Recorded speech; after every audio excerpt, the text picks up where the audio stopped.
Check out Comic Book Illuminati at Geekery. Links are in the description. Hey, welcome all. This is a review on Spider-Gwen. She is part of the Marvel Legends action figure line. That was the Build-A-Figure of Absorbing Man. And it is a very hard to find figure. It sells out quick. Fantastic comic book character. And let's check it out.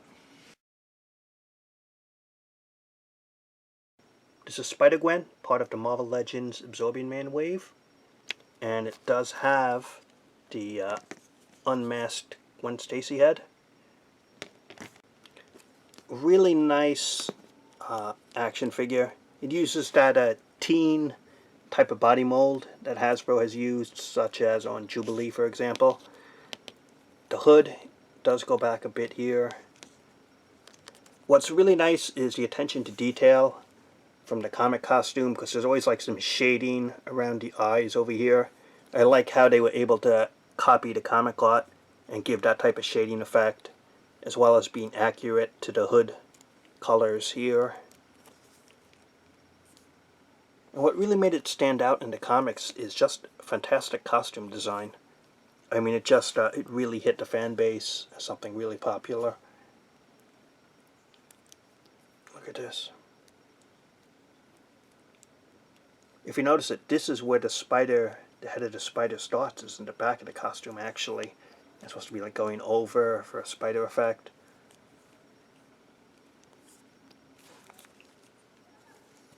The only thing I think that it really could have used, maybe they could have went with a bigger body mold for an adult size, possibly. But this has a closed hand, and this has the spidery pose. Maybe it would have been just a bit better if they gave some extra parts, like an open hand or some type of spider type of hand position. Same here, but since these are the only two parts you got, you kind of locked into it part-wise. Height-wise, it's about 5.5 inches overall. And it might be a little tough to see because of all the black straight mold. Sometimes the colors show up kind of tough in a review here. But this is an in-demand character. It's the one that sells out fastest in this wave. If you could find it at retail, you definitely want to pick it up because it's going to sell out. And I'm going to switch it out, put the unmasked head, and continue the review. This is the unmasked look for Spider-Gwen. This is the extra part here. I thought it looks really cool this way, even for a display. This is the masked head. You can see the hood, unmasked head here. It's that type of John Romita Sr. type look to it, which I think works well. And let's get to the articulation. Even with the hood on, it's ball jointed and side to side. Has the ball hinged shoulders.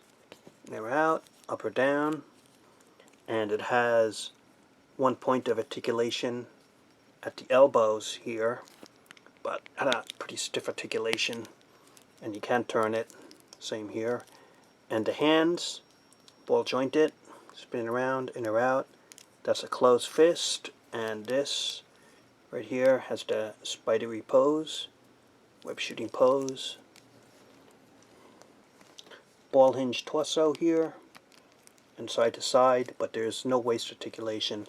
But it does have the ball hinged hips and up and down, as well as the swivel thighs. Double articulation here at the knees. Calf articulation, as well as the ball jointed ankle rockers.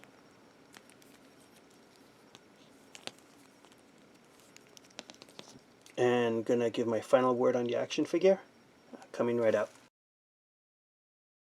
Okay, overall, Rob, what do you think of Spider-Gwen, the action figure from Marvel Legends? It's the first one they made in this 6-inch scale.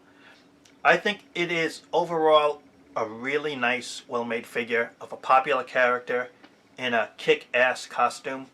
It has the masked and the unmasked head.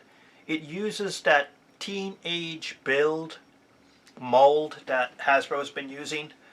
I was kind of like either way on it. I think it could have used a more adult mold for the grown-up women than the teenage type of thing. And it could have used more accessories like maybe some spider webbing, or definitely it could have used some swap out extra hands, which would have been really good if we had gotten that. So those are the negatives, but I liked the masked and the unmasked head. I like the attention to detail of the comic costume. It's just overall really well made. If you could find it, definitely get it. It sells out quick. I think it's going to go up in value. And that's the review. Subscribe if you haven't.